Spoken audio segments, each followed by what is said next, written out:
Mary McKnight here with Service Dog Academy and Diabetic Alert Dog University. I am in beautiful Waterloo, Illinois, a bedroom community of the St. Louis, Missouri area. I'm actually only a 25-minute drive into downtown St. Louis. So for those of you who are coming to classes and who are worried about having to travel into the middle of Illinois in order to do a class, I'm actually a pretty short drive from the St. Louis, Missouri area. So this week's question for Medical Alert Dog Monday comes to us from a person on the Service Dog Academy website, and their unique name is Kinky Bear.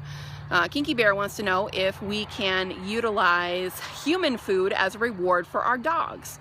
And actually, this is a pretty pertinent question because, when your blood sugar is going low, you may not have a lot of treats available to you when your blood sugar is going low, and you might want to try to maybe feed your dog what you're eating for your blood sugar correction as a reward. And actually, my personal recommendation is for you to only feed your dog the human food that you want your dog to beg for. And what I mean by that is that there are some high value rewards that you might have to feed your dog as a reward in certain situations, and say fearful situations or new learning situations in which you want your dog to really pay attention to you. I'm talking about cheese or meat products, stuff like that. But the vast majority of food I do not recommend using as a reward and even in a low blood sugar situation for your dog, because what you don't want your dog to do is start to beg at the kitchen table, beg when you have a picnic, beg when you're out, at a restaurant, and they see their favorite, food that you have been utilizing in training, and then all of a sudden start to, slobber on the floor, and then a waitress slips and breaks her neck because she's slipped on your dog's puddle of drool. So again, my recommendation is only feed your dog high value human food. Your dog actually eats human food on a daily basis. You may not really realize that, but your dog is usually eating, any type of human food like turkey, chicken, apples, pears, there's all sorts of human ingredients in your dog's food. So they technically are eating human food, but I really think that what this person is asking is, what kind of human food can I use as a reward for my dog?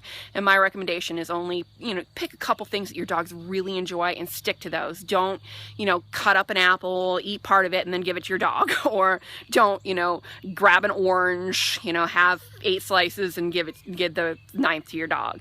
It's really important that your dog only receive certain critical types of human food as a reward. And personally, my recommendation is like string cheese and hot dogs. There's not very many occasions in which you're going to go out and you're going to have hot dogs, except for like a picnic or something like that, or a string cheese in a everyday environment. So that is my personal recommendation for dogs who are learning how to focus and pay attention in high distraction environments or in fearful environments.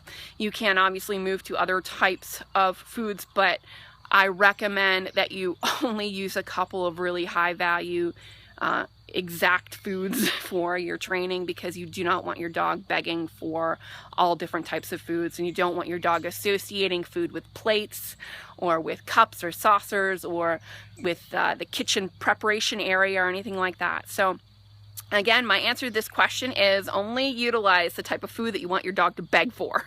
All right. So I hope that answers your question, Kinky Bear. A very interesting username.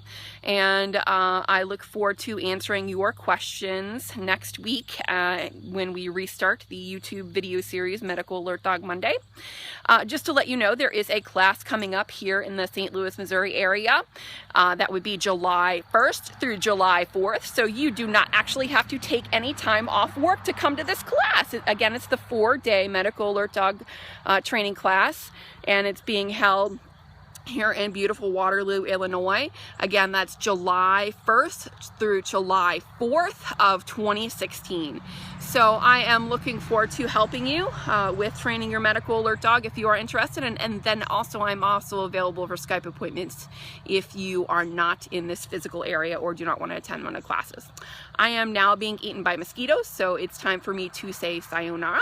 And we'll see you next week on next week's Medical Alert Dog Monday YouTube video. And again, if you have questions, you can email questions@servicedogacademy.com and I will try to answer them in next week's video. Talk to you later. Bye-bye.